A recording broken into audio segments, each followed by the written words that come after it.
Huli ngayon ng mga otoridad ang isang street-level individual matapos ang ikinasang bypass operation sa Barangay 91, Abukay, Tacloban City. Ang balitang hatid ni Patrolwoman Maria Elena Singian.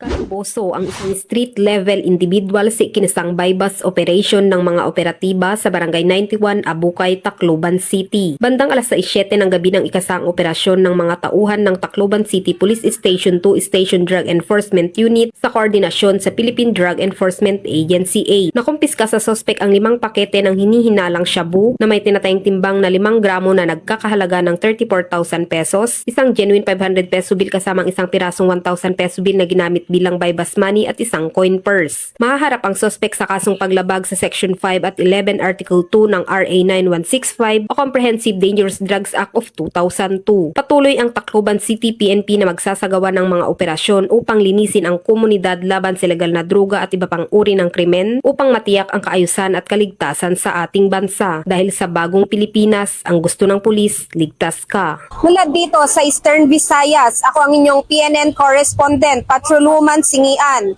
Alagad ng batas, tagataguyod ng balitang pulis.